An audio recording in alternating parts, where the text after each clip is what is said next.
नमस्तुभ्यं वरदे कामरूपिणी विद्यारंभं करिष्यामि सिद्धिर्भवतु मे सदा।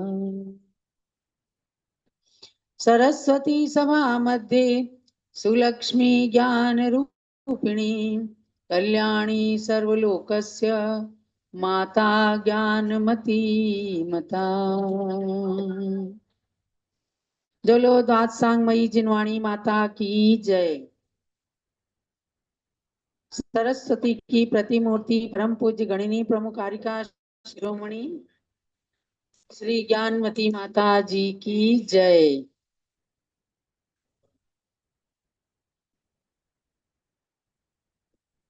स्वाध्याय प्रारंभ हो रहा है। आप सभी को स्वाध्याय से ज्ञान की प्राप्ति होती है, रुचि रखते हैं, ये आपके पुण्य का प्रतीक है। ज्ञान से ज्ञान की वृद्धि होती है।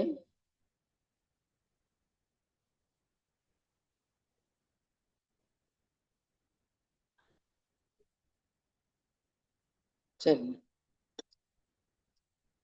छह ढाला ग्रंथ का स्वाध्याय चल रहा है। रोचक होने के साथ साथ रोमांचक भी है। रोमांचक इसलिए है कि रोम रोम सिहर जाता है जब जीव की या स्वयं की समझो वास्तविक स्थिति को समझा जाता है तो रोम रोम सिहर जाता है और सिहरना चाहिए। क्योंकि यदि संसार से डर लगता है, संसार के दुखों से डर लगता है, तो संवेग भावना भा करके और अपने संसार को कम करने के लिए ही पुरुषार्थ किया जाता है। वही सार छह ढाला के अंदर हम प्राप्त करते हैं। मंगलाचरण के साथ स्वाध्याय का शुभारंभ करती हूँ। तीन भुवन में सार वीतराग विज्ञानता शिव स्वरूप शिव का नमः त्रियोग संभार के। मोक्ष को प्राप्त कराने वाली वीतराग विज्ञानता को नमन करते हुए विषय पर आती हूँ। आज हमारा श्लोक नंबर 4 है। हमने जाना कि संसार के जीवों की क्या चाह रहती है।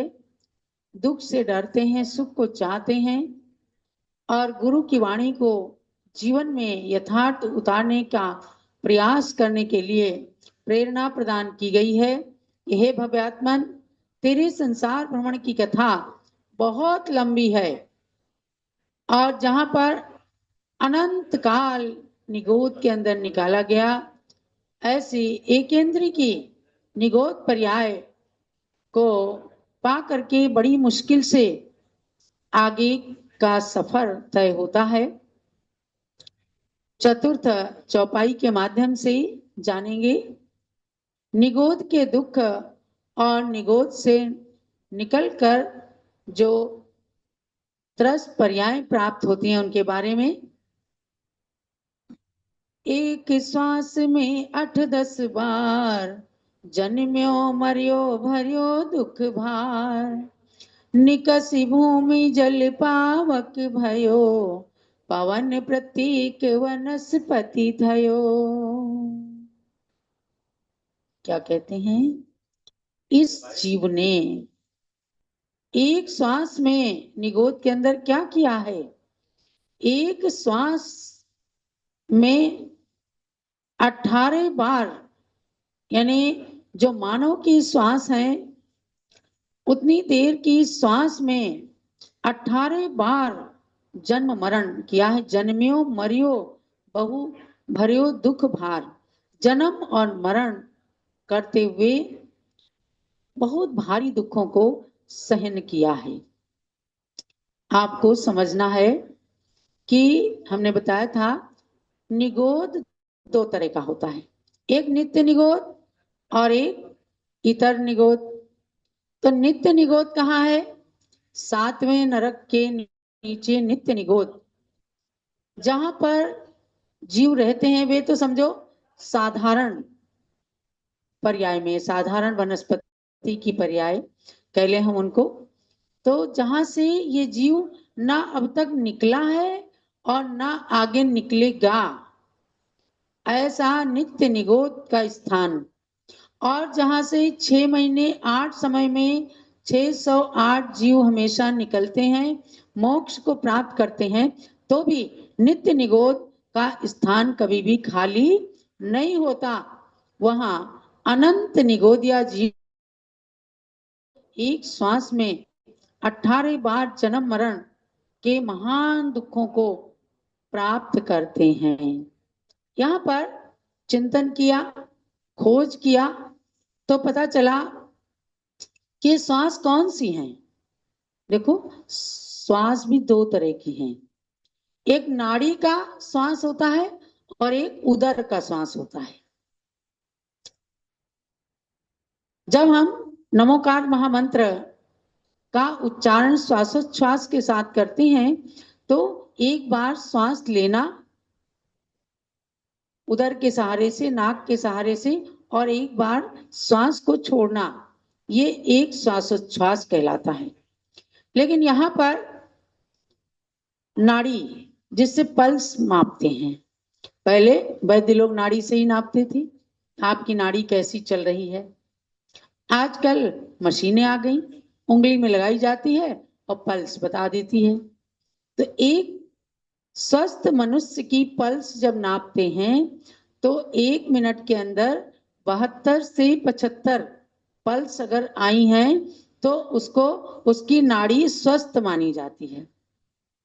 और अगर इससे ज्यादा पल्स है तो उसे थोड़ा एबनॉर्मल कहा जाता है कि भाई जरूर कोई बात है कि आज आपकी पल्स तेज चल रही है, या किसी की पल्स बहुत धीमी चलने लग जाती है, माने उसके अंदर किसी तरह की कोई ऐसी कमी है, कमजोरी है कि जो बराबर पल्स को नहीं प्रकट होने देती है। और ऐसी स्थिति में जीव को उस समय अस्वस्थ, एबनॉर्मल समझा जाता है, कम पल्स में भी और ज्यादा में भी। तो उस पल्स को, उन उच्छ्वासों को जो नापा गया, तो एक मुहूर्त में 3773 उच्छ्वास आए।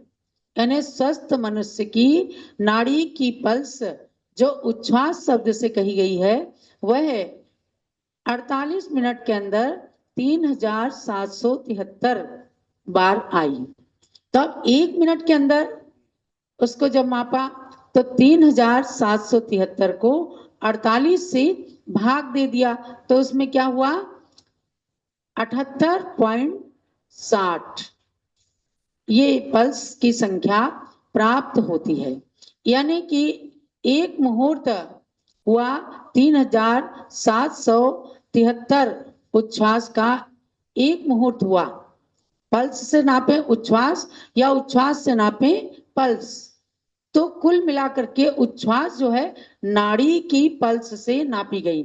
और इतने उच्छ्वास में एक उच्छ्वास जितना हुआ, एक बार ऐसे नाड़ी की गई, एक बार फड़की नाड़ी, और उतनी देर में निगोदिया जीव ने 18 बार जन्म मरण किया। सोचो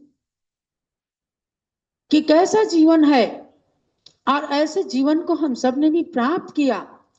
इसलिए मैंने कहा कि रोचक भी है, रोमांचक भी है, जिससे रोम रोम सिहर जाए और सिहर जाना चाहिए। ऐसी पर्यायों में जा करके हमने दुख उठाए हैं, और जहां किसी तरह का कोई संबोधन नहीं है, किसी प्रकार से कोई पुण्य की क्रिया नहीं है, जब स्वयं में ही पाप का भार हल्का होगा तब जा करके वे वहां से निकल करके, और फिर निकस भूमि जल पावक भयो।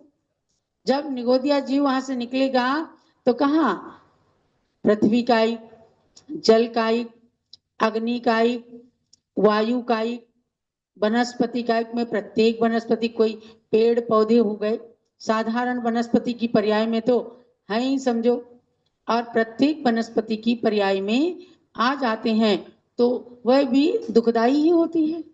उसमें भी किसी तरह का कोई चिंतन, कोई संबोधन तो रहता नहीं है। इसलिए ही भव्य प्राणी ये जानना है कि इस जीव ने निगोद में एक श्वास मात्र काल में 18 बार जन्म लिया और मरण को प्राप्त किया। इस प्रकार अनेक दुखों का भार सहन करता रहा और निगोद से निकल करके ये जीव पृथ्वी, जल, अग्नि, वायु और प्रत्येक वनस्पति का ही जीव हो गया। ये पढ़ करके क्यों सुनाते हैं? भगवान को सुनाते हैं या एक दूसरे को सुनाते हैं? नहीं, ये आत्म संबोधन के लिए चीजें हैं। क्या हम आत्म संबोधन के लिए पढ़ें? मैंने देखा है बचपन में भी घर के अंदर छेड़ाला पढ़ा जाता था। हमारी माँ, हमारी दादियां क्यों पढ़ती थी कि घर में सब कुछ करते हुए भी अगर वैराग्य का चिंतन करना है तो एक छेड़ाला और एक आलोचना पाठ, हमने इन दो पाठों को पढ़ते बहुत देखा है। जब लोग पूज्य गणिनी प्रमुख श्री ज्ञानमती माता जी की जय। और आज भी हम देखते हैं अनेक लोग जब किसी दुख की स्थिति में, किसी विषम परिस्थिति में, कोई विचलित होने की दशा में आते हैं तो छेड़ाला की इन पंक्तियों से उन्हें संबोधन दिया जाता है। हमारी आरिका रत्नमती माता जी थी, गृहस्थ अवस्था की हमारी माँ, जिन्होंने दीक्षा धारण की। छेड़ाला को सुने बिना कभी वो सोती नहीं थी।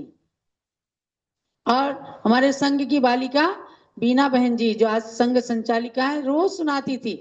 आज कल भी मैंने पूछा कि बीना, तुम्हें छेड़ाला याद है? बोली माता एक एक शब्द याद है। और मैं रत्नमती माता को सुनाया करती थी। सुनाया ना खूब तुमने? तो ऐसे छेड़ाला को मैं क्यों सुनती थी? वे तो आरिका बन गई थी, बड़े बड़े पाठ पढ़ती थी, प्रतिक्रमण सामायिक करती थी, लेकिन इसको पढ़ने और सुनने का सार यही होता था कि मन के अंदर वैराग्य भाव आए कि हे आत्मन, तूने कितनी बार ऐसे जन्म मरण को करके अपनी पर्यायों को व्यतीत किया है। तो मैंने एक गीत में उसे लिखा, हम आए हैं निगोद से आशाएं संजो के, मानुष जन्म को पाके फिर निगोद न लौटे। मन में यही भावना है कि हम मनुष्य का जन्म पाया है तो निगोद में वापस न जाएं। हे भगवान, हम आए हैं निगोद से आशाएं संजो के, मानुष जन्म को पाके फिर निगोद न लौटे। केवल जन्म मरण में ही पर्याय बिताए, कुछ पुण्य का संयोग त्रस पर्याय अब पाए। शक्ति मिले चिंतन करे आत्म मगन होके, मानुष जन्म को पाके फिर निगोद न लौटे। अगर हमने मनुष्य जन्म को सार्थक नहीं किया, त्रस पर्याय प्राप्त करने के बाद जो अति दुर्लभ मनुष्य गति मिली है उसको सार्थक नहीं किया तो पुनः कहीं निगोद में जाना पड़ गया तो सोचो कैसे निकलेंगे, कब निकलेंगे, भगवान जाने। केवल ज्ञान ही जान सकते हैं, त्रैकालिक दृष्टा। लेकिन ऐसा हमें नहीं करना है। और जब जब दुखों को भोगा तो सोचा अब मनुष्य पर्याय मिलेगी तो ऐसा पाप हम नहीं करेंगे, अब हमें मिल गई है हम नहीं करेंगे। इतना सोचने के बाद भी मनुष्य अपने अनादिकालीन अविद्या के संस्कार बस पुनः पुनः जब भी कोई स्थितियां आती हैं फिर वही काम शुरू कर देता है, फिर वही पाप कमाना शुरू कर देता है। कहाँ सोचते हैं कि हम ज्ञानावरण कर्म का बंद कर रहे हैं, दूसरे के ज्ञान को रोक रहे हैं, हम इन्हें नहीं बताते हैं, या दूसरे से ईर्ष्या करते हैं, या किसी की हिंसा करते हैं, या किसी की निंदा करते हैं। कहाँ सोचता है? तो ऐसे जीवों के लिए बार बार ये पंक्तियां अपने लिए संबोधन प्रदान करती हैं। स्वर्गों के सुख भोगे पशु की योनि भी पाई, नरकों में रो रो कर वहां की आयु बिताई। नर्तन प्रभु सार्थक करूं अब शांत मन होके, मानुष जन्म को पाके फिर निगोद न लौटे। निगोद आप नहीं लौटेंगे। कब नहीं लौटेंगे? अगर अपना सम्यक दर्शन दृढ़ बना रहा। भगवान ऋषभ देव ने 10 भव पूर्व राजा महाबल की पर्याय में ऐसा सम्यक दर्शन, दृढ़ सम्यक दर्शन अपने एक मंत्री से प्राप्त किया। 4 मंत्रियों में 3 मंत्री उसे न जाने क्या क्या संसार भ्रमण की बातें बता रहे थे, लेकिन एक स्वयं बुद्ध मंत्री ने उन राजा को बताया कि राजन, पुण्य के प्रताप से आपको राजा की पर्याय मिली है, राजा का पद मिला है। यहाँ पर पाप संचित नहीं करना है, यहाँ पुण्य को एकत्रित करना है। और राजा ने सपने में देखा था कि 3 मंत्री मुझे कीचड़ में धकेल रहे हैं और एक मंत्री मुझे कीचड़ से निकाल करके स्वच्छता में ले जा रहा है। वही हुआ, स्वप्न का फल साकार हुआ।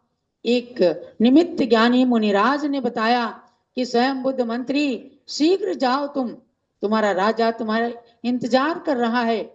और कुछ मंत्री उसे पाप की ओर धकेल रहे हैं।